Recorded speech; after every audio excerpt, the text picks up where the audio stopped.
Hello, and welcome to the Science of Getting Rich for Women podcast. I'm your host, Jessica Marie, a radical money coach, helping you to become rich from the inside out and feel free, whether you're in debt or not. I'm joined with my co-host, Amy Bell. Hello. I'm so thrilled to be here. Thank you for inviting me to be your co-host, Jessica. My name is Amy Bell, and I'm the founder and creative director of White Lightning Communications, a little brand house up here in Ontario, looking at creating custom magazines for entrepreneurs. Woo! Oh, yes. Oh my God, those custom magazines are so hot. I hope to be able to share them and talk about them, have a conversation about them one day, Amy, because they are just like exploding right now. But I want to ask you a question. Yes, ma'am. Have you ever felt like, you wanted to do something, but then you felt like, oh, the market is saturated. There's too many people in that industry. Like there's too much competition. Have you ever felt like that? Yeah, well, there is a bazillion graphic artists out in this planet. So yeah, I do feel that way. Yeah, I've felt that way too. Like especially when I wanted to, share all of my knowledge and wisdom as a money coach, and lead and support women along this journey to financial empowerment. People have even told me, family members who mean well but aren't very supportive at times. Oh, there's so many coaches out there. But the fact of the matter is, there are a lot of different people in every industry, and there's always going to be different flavors, different energies. And so the conversation today is going to be really helpful if you've ever felt like you're in a market that's saturated, where there's so much competition, because chapter 3 is all about, is opportunity monopolized? Amy, I know you've read this book several times. I'm now reading it several times. What were your initial thoughts on chapter 3? Well, what I realized is that it's important to stand out, number one, because I think it talks about being a master in your field. And when you're a master in your field, you have to then up level your brand to really stand out. Because, like you were saying, there's a million real estate agents, there's a million graphic artists, there's a million massage therapists. And so what are you doing to stand out in your field? And even though there is a lot of different people in the same industry as you, if you do things in a certain way, someone will get rich and somebody won't get rich.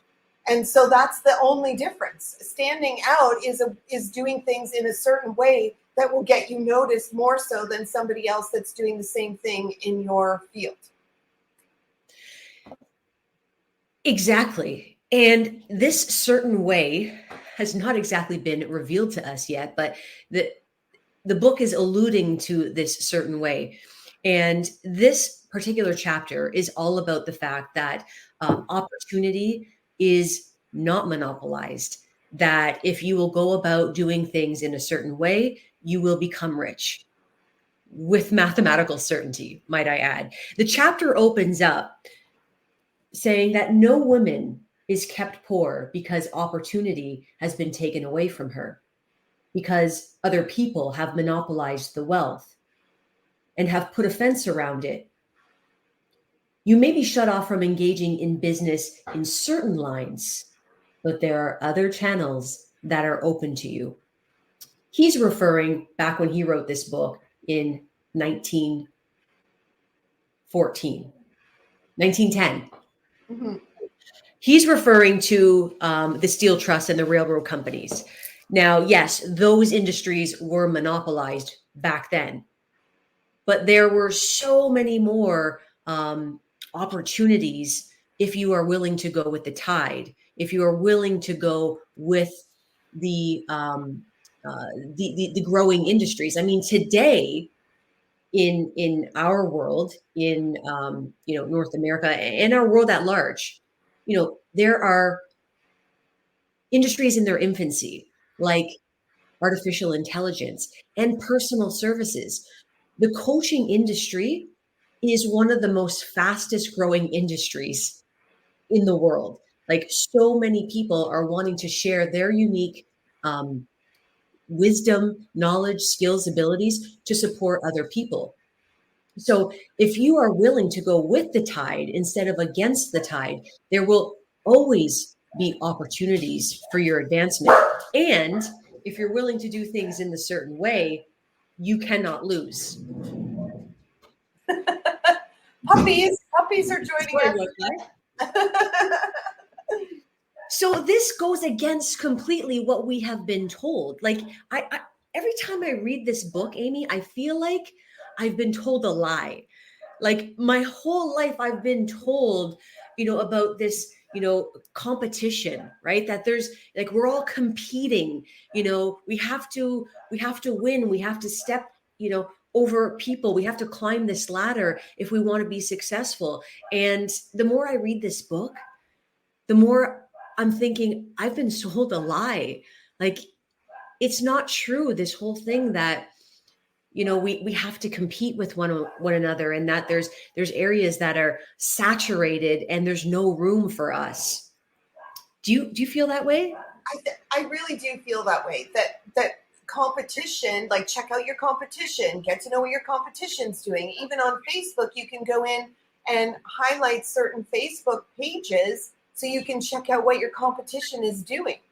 But recently, in doing these custom magazines, I went and looked for my competition, and then I called them and I said, I don't want to be in competition. I want to be in creative communion with you so that we can create a more interesting product using our imagination, right? So if you're thinking about the many different people that are in an industry, if you go outside that industry, maybe if a real estate agent connects with a home stager, right, or an interior designer, now you've got complementary services, and you're using that creative energy, how we can both do well together, rather than, oh, well, I can't bring her in because she's going to be my competition, or just not thinking in a creative way. And I think the certain way is a creative way. How can you take two different industries and merge them together to come up with something brand new that actually creates a new industry? And that's what, the steel trust and the railroads and all that were back in the day. Now we've got, like you said, AI. So how can we bring AI into our business to amplify and up level our brands so that we can actually connect with other people and bring them into our vortex, and then create these really cool collaborations rather than seeing each other as competition? And the same with you, like bringing in, you're the radical money coach, but there's other coaches that would serve to complement your services, as in mine, bringing in other designers. I don't see other designers as competition to me, because we all have our own style and we all have our own way of doing things. But bringing us together, like, then the energy and the creativity starts to flow, and you're like, woo, look at this. Like, I could never have thought of that without you. Yeah, like the whole idea and concept of competition, I've realized, is just an illusion. There Yeah. really is no competition. There is no competition. You can have 10 people in the exact same business, and there is no competition, because every single person is unique and has their own energy and will connect with those who are perfectly aligned for what they offer, for their energy. So there is no competition, and the more we can realize this, the better off we are, the better we'll feel, and the more we can step into our own power as the creative creators in our life. you know Yeah. I really love this chapter. This chapter is so short. I listened to it on Audible. I've got the original. And I'm actually in April, I'm going to be recording my own version of this because I feel like even though the original has a woman's voice, it's still speaking with the male language. So I am going to be recording in April my version of the Audible. But so I listened to it. It's like 7 minutes long. It's short. It's 1, 2, 3, 4 four and a half pages long in the book, but it packs such a punch. Like the ideas in this book, if you can really grasp them, understand them, embody them, it will begin to change your life. It will change your reality. It'll change the way you perceive things, and therefore it will change the way you experience things. I've got so many things highlighted in this little chapter. I'm sure you do too. Yeah, well, I really like, there's one paragraph here. There's no limit to the supply of formless stuff or original substance. The universe is made out of it, but it was not all used in making the universe. There's like still tons left over. There's like a limitless supply left over. The spaces in, through, and between the forms of the visible universe are permeated and filled with the original substance, with this formless stuff, with the raw material of all things. 10,000 times as much as has been made might still be made, and even then we should not have exhausted the supply of universal raw material. So tapping into that universal raw material, this limitless supply, is what's going to feed your imagination to come up with creative ways to collaborate with other people. And when you just sit quietly and you're like, how can I be different? How am I going to make an impact? What can I do to collaborate rather than be competitive? And what can I do today to serve my audience? And you just sit there quietly, then it shows up. You tap into that energy. And when you tapped into it, you go into this amazing, beautiful state of flow. Like if you've ever worked and you're doing something and you're so into it and you forget to pee and you forget to eat and you forget to do all those things, like that's when you know you're tuned in and you're tapped in and you're turned on to this source of formless stuff. You know, you just mentioned this formless stuff, and I don't think we've really talked about it. People who are just being introduced to this book, or maybe people who are just listening to this podcast for the first time, are going, "What is this formless stuff you're talking about?" This was all new to me not that long ago, and now it's like, I play with it every day. So I almost feel like we need to define it. We need to share like what it is a little bit, Amy. Well, in chapter 4, when we get there next week, there is a little verse that said that they say at the end of the chapter, right? But essentially, this formless stuff is what created universes. It was born out of this magical material, this formless energy.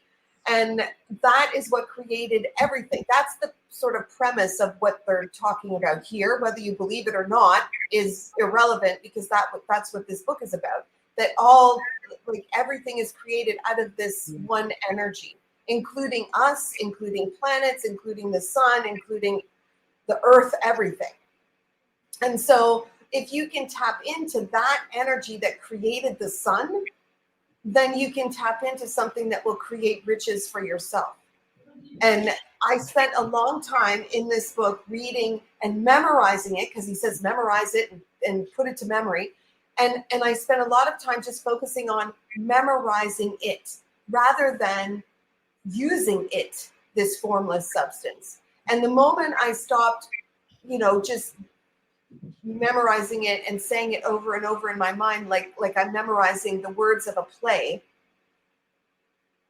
and I actually got into the character, quote unquote, got into the character and started impressing images and my visualizations and my energy on that formless substance, then emails started to come and people started to call and things started to happen. So the feeling part of it is super important, because if you're not feeling the energy, then you're just repeating words, and that doesn't work. So getting into the energy of tapping into that creative formless substance is, I think, the key. Yeah, absolutely. This formless stuff, that permeates and penetrates the interspaces of the universe, it is an intelligent substance. Like you said, it created the universe, and it's a substance that is always seeking more life, and it's intelligent. Like, when I started learning about this, I mean, my mind was constantly being blown. Like, I never thought of air that way. I never thought of this substance. I never even knew it existed. And now that I know about it, it's so much fun to play with it, because that is how powerful we are. That is how powerful our minds are. We can literally imagine things in our mind and impress that thought upon this intelligent, formless substance and cause the thing we think about to be created. Like, it might not happen overnight, but it might. It might. It It happens. might. It has. Like if I go to bed at night and I'm visualizing and I'm saying, okay, let's see what happens tomorrow. And then I wake up and there's, an email from someone who wants to work with me. And then you go, oh my God, like this really does work. And it's not just the air. It's the interspaces between the air molecules where this intelligence exists. It's like in between the cells of our bodies, in between the cells of this table I'm sitting at. Like, it lives and breathes and bees in that energy field. So like, that's a lot of stuff going on inside the air and around the air. Yeah. I love how in this chapter, he writes about how no woman is kept poor because nature is poor, because there's not enough to go around. Like, God would literally be contradicting himself if that was the case. Like, there is a storehouse of inexhaustible riches that we live upon. And it's only our mind, the conditioning, the subconscious conditioning of our mind, that is telling us that there's not enough to go around, that we need to fight and compete to become rich. And that is like all BS. And that is literally keeping us from our expansion, from our growth, and from becoming rich. Nature is an inexhaustible storehouse of riches. The supply will never run short. Original substance is alive with creative energy and is constantly producing more forms. Constantly. Like, when you become aware of that truth, and that's what it is, like, it is a truth. When you become aware of that truth, you tap in to this infinite intelligence that is always seeking fuller expression, that is always seeking more life. And you align with a power within you that can create things. And their competition becomes eliminated. It becomes obsolete. It just dissolves. Well, when Like, you think about it, Jessica, like the bush that is growing out beside my front door is not in competition with the grass that's growing next to it. And it's not in competition with the fox that comes and, lays in the grass. There is no competition in nature. It just grows. And it may happen to grow over top of something else, like the tree is growing over top of the grass, but that's not competition. That's now they're feeding off one another's energy. And they are reaching for the sunlight. So if you can, even when you think about interbreeding different species of plants, like you're putting a rose with another type of rose, they've now melded together and created something new, and they're both reaching for the sun. There's no competition in that. It just is. And so there's no point in seeing the competition, because we are just as we are. And so it's only this sort of ego thing that gets into the way, that stops us from being in this collaborative space. And another thing that was mentioned in this chapter is that when you do things out of competition, it won't last.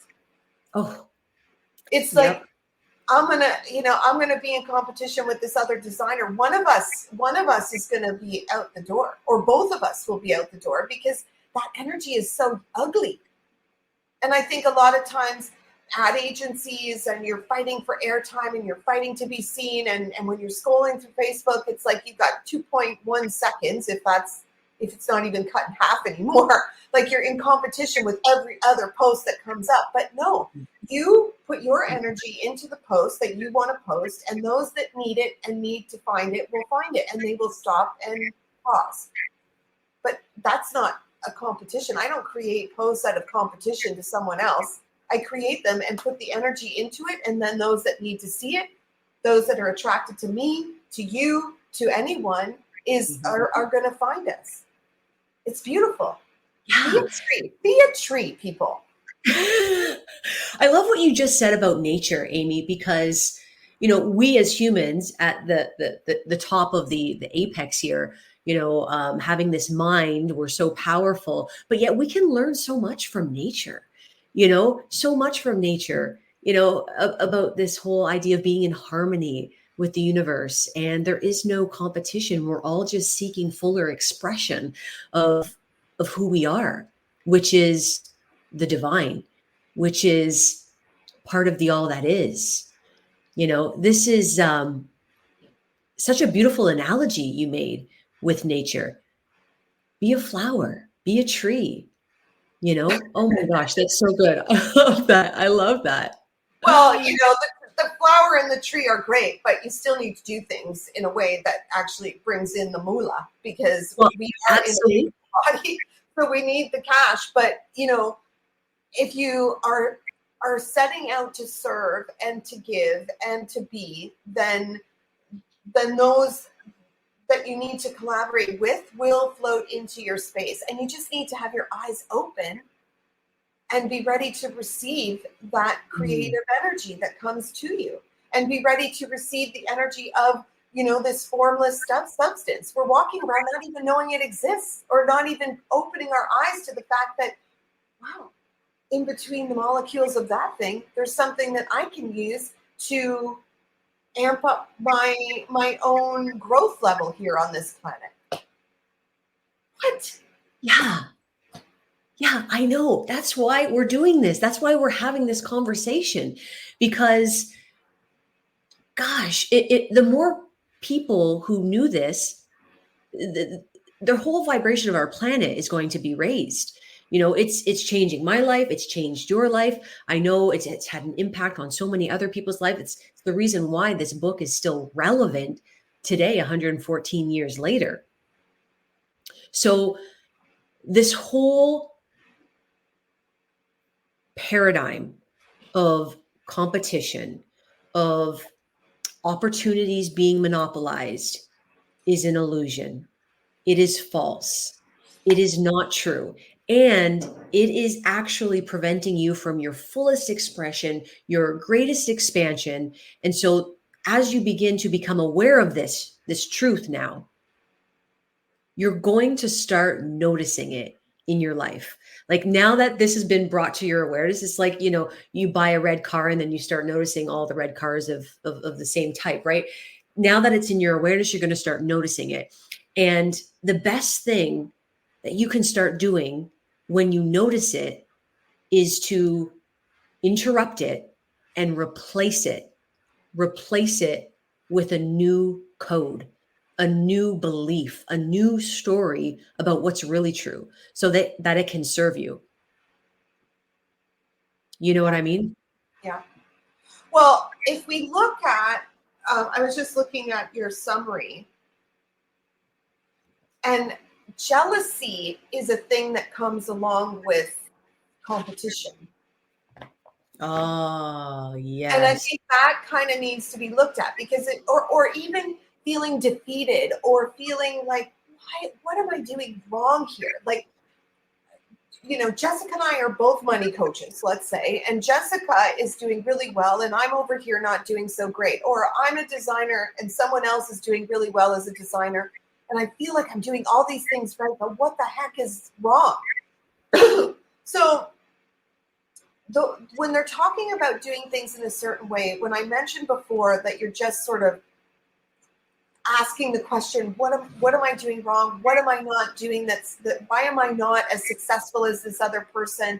And then you get into a negative headspace, and then that just sort of pushes you down even further. So it's important to really do your best to stay at, like, everything is on a high vibe around us. Everything is like the nature is on a high vibration. We just need to raise it up a little bit so that we can tap into that energy field and not be put down by the fact that someone else is doing better. And getting into visualization, getting into auto-suggestion, which is like repeating until it gets embedded into your subconscious. Like, these are things that you can do. The more you repeat it, the more you begin to believe it. It's like if you've known someone who's told a lie and that lie has become their reality, they believe that lie.